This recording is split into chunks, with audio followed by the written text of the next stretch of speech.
In this lecture, we'll be discussing consumers. Before we begin, let's define what we mean by consumers. A consumer is a person who buys goods and services for personal use. This is not an exhaustive definition, but it's one that we can work with for now.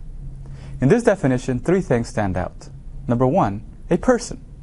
A person is a rational, autonomous agent who can choose between competing alternatives and freely act on that choice. We assume from the start, then, that a consumer is a rational agent. Number two, a consumer buys goods and services. There is an economic exchange between the rational agent and a merchant, corporation, business, etc., where the person expects to get what she or he pays for. And number three, a person buys goods and services for personal use. The consumer is someone who buys something for him or herself to fulfill his or her needs. Being a rational agent, the consumer believes that whatever he buys will fulfill something he either desires or needs.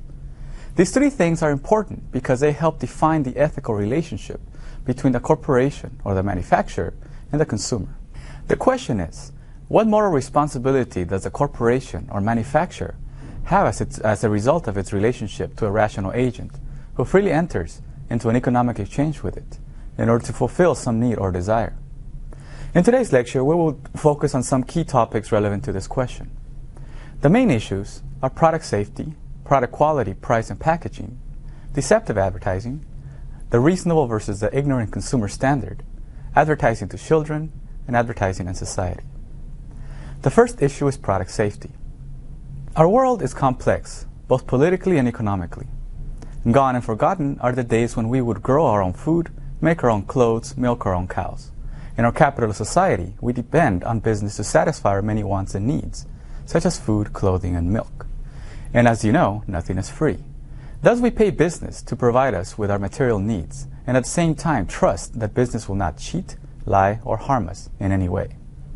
Now, we like to think that we are responsible for our own well-being, but as manufacturing becomes more and more technological, its products become more and more complex.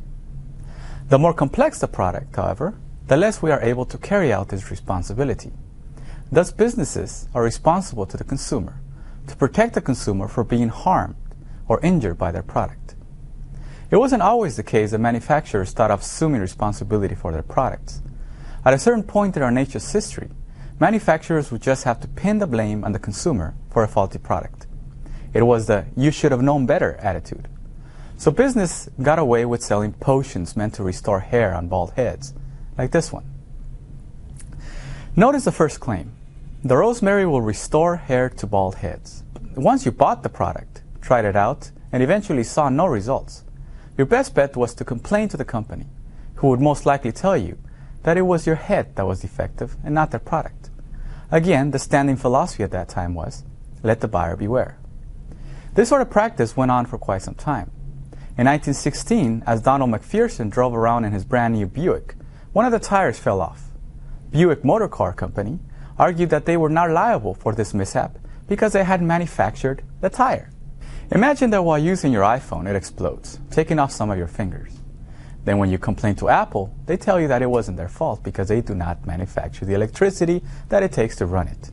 In a similar way, Buick argued, back in 1916, that their car's defect wasn't their fault. This case made it all the way to the New York Court of Appeals, where the court finally established a precedent for the legal liability of manufacturers.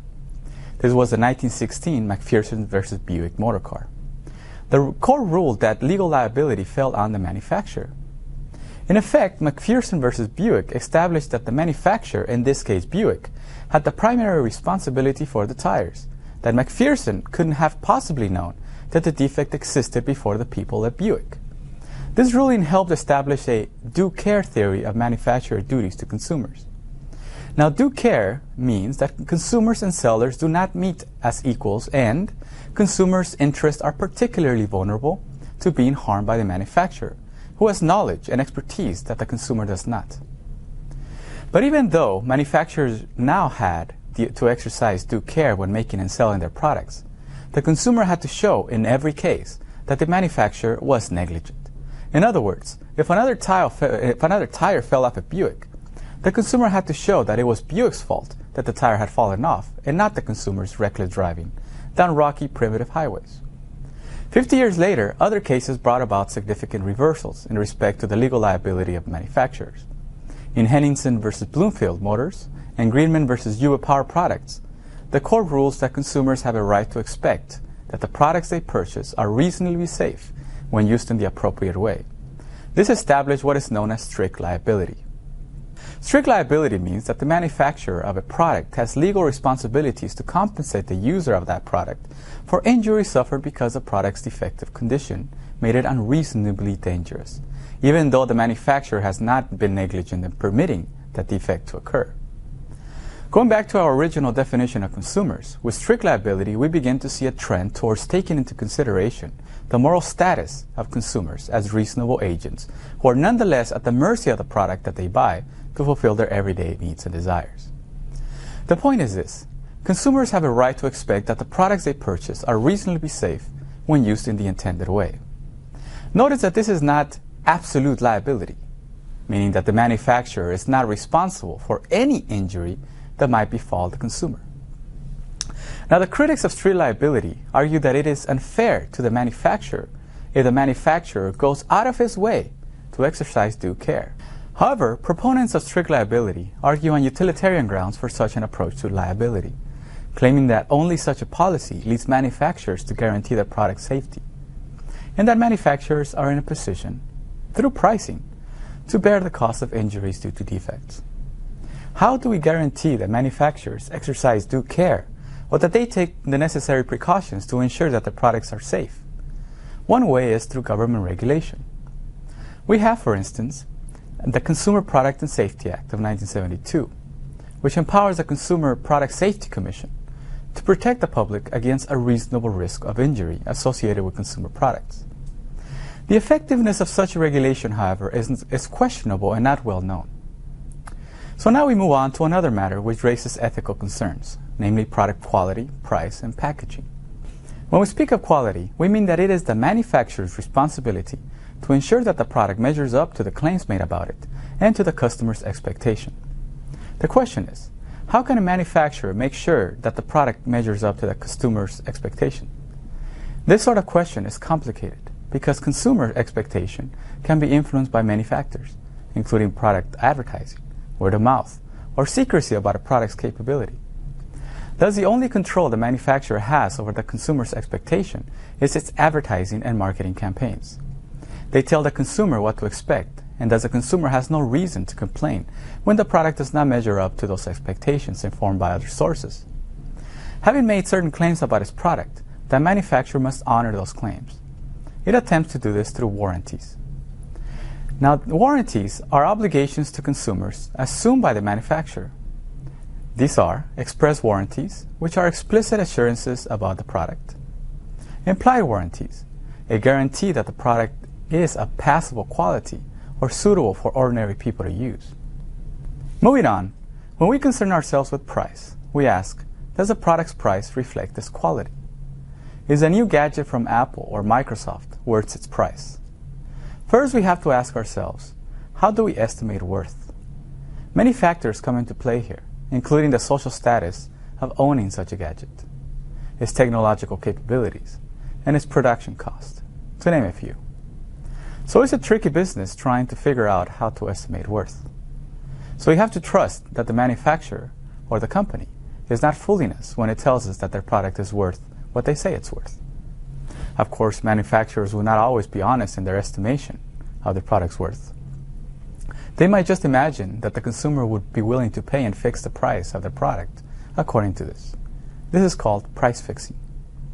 Price fixing is when it's an illegal activity whereby the manufacturer forces a retailer to sell the product for a determinate, often artificial price. They might also set the price high if the demand for the product is high for some particular reason, such as an international crisis or a natural disaster. Now, this is called price gouging. This happens when a seller exploits a short-term situation in which the buyer has very few options. Aside from product quality and price, packaging is another instance when we put our trust in the manufacturer, since it is the obligation of the manufacturer to provide clear, accurate, and adequate information in the product's labeling or packaging.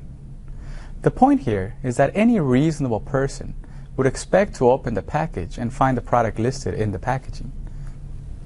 Now this brings us to an area of great concern when it comes to the relationship between the manufacturers and the consumers, namely advertising, and its role and function in the capitalist market system. The first thing to ask is, what is the purpose of advertising? The easy answer is that advertising's purpose is to inform the consumer about a product's features, capabilities, and worth. But just think for a moment about the latest advertising that you saw. Did you learn anything about the actual product? Or were you instead exposed to the reasons why you should have that product? The point is that the purpose of advertising is to persuade and not to inform. Companies are trying to get you to buy a product. They are not trying to educate you on anything. The emphasis on persuasion, however, can lead many advertisers to employ some questionable advertising tactics. The following is a partial list.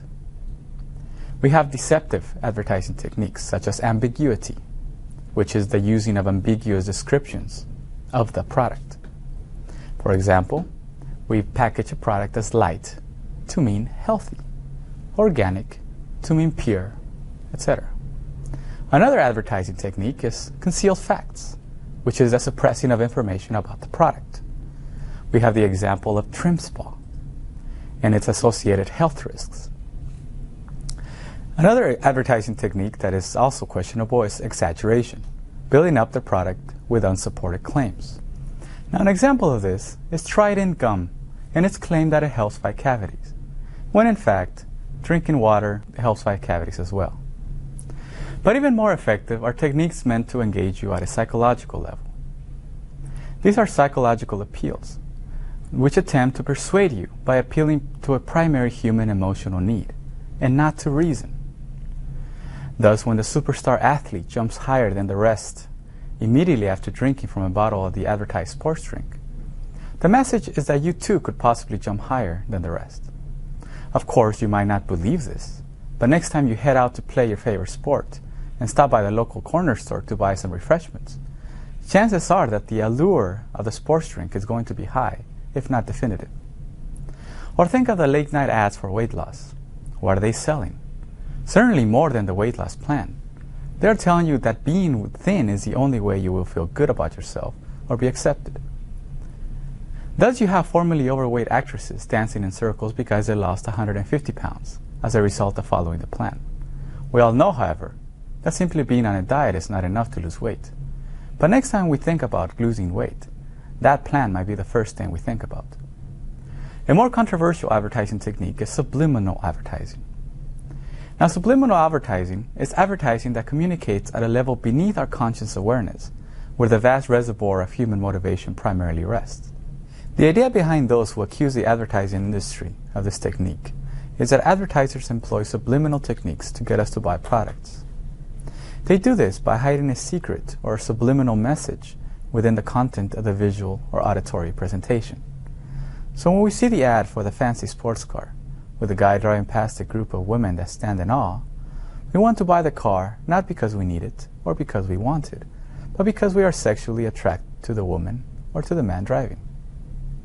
Again, as I said, this is a more controversial view. In lieu of this, we have what is known as a reasonable and the ignorant consumer standard. In order to control the industry from resorting to deception, the U.S. government has designated the Federal Trade Commission to monitor advertising content. The FTC is to make sure that the content of advertisers does not deceive or defraud the consumer. This raises several questions, however, as to how to proceed. That is, what kind of guidelines should the FTC make available to advertisers?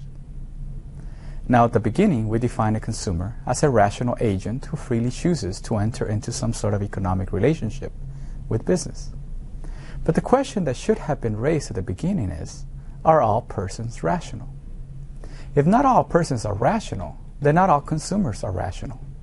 But if not all consumers are rational, then how should we define them? The FTC has thought about this question and has divided consumers into two categories, rational and ignorant. So not all consumers are rational because some of them are ignorant. What does it mean to be ignorant? Namely, and this is the only relevant definition for our purposes. It means that the consumer is not informed. This should change our initial definition. So a consumer is a rational or ignorant person who buys goods and services for personal use. With that said, should the FTC be obligated to protect only reasonable, intelligent consumers who conduct themselves sensibly in the marketplace? Or should it also protect ignorant consumers who are careless or gullible in their purchases? In response to this question, two standards have been employed by the FTC to judge the content of advertising: the reasonable person standard and the ignorant person standard. Now, the reasonable consumer standard states that advertising claims should not deceive reasonable people. The ignorant consumer standard states that advertising claims should not deceive anyone, no matter how ignorant. Historically, as we saw with the McPherson ruling and the later court rulings establishing strict liability, the reasonable consumer standard has been used. It has been assumed that the consumer is an informed, rational agent who knows what he is getting into. Recently, however, the FTC has moved towards the ignorant consumer standard, assuming that not all consumers are informed, rational citizens who know what they are getting into. Thus, advertising continues to be more and more regulated as the FTC cracks down on ads that not everyone can understand and that do not tell the whole story or give all the facts, for fear that anyone, will not take the time to research and deliberate before making a purchase.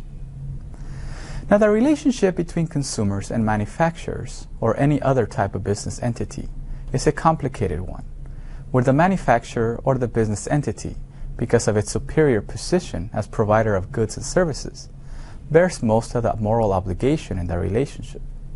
In this complex society, we depend more and more on the moral rectitude of the business world and less on our own rational faculties, as the move from rational to ignorant consumer standard indicates. All that this points to is that the ethical relationship between consumers and business is still to become even more complex.